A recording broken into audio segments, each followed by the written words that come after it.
नन्ही हरीम की दिली ख्वाहिश पूरी हो गई। लाहौर की तकरीब में अपने आइडियल का दीदार हो गया। इमरान खान ने हरीम की टी शर्ट पर ऑटोग्राफ दिया, सर पर शफकत भरा हाथ भी रखा।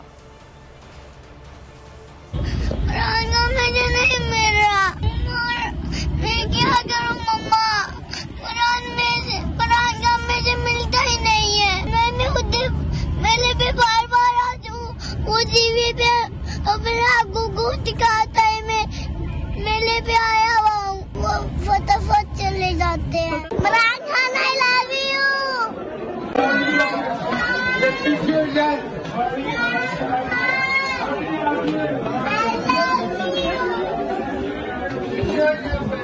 मैं इमरान खान हूँ, आप बोल्ड न्यूज देख रहे हैं।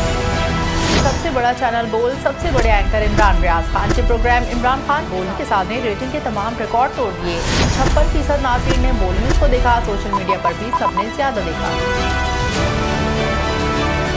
सबसे ज्यादा व्यूज, सबसे ज्यादा रील्स और सबसे ज्यादा रेटिंग के साथ बोल अब भी नंबर 1 पोजीशन पर बरकरार। सब्सक्राइब करें और बेल दबाएं ताकि कोई खबर रह न जाए।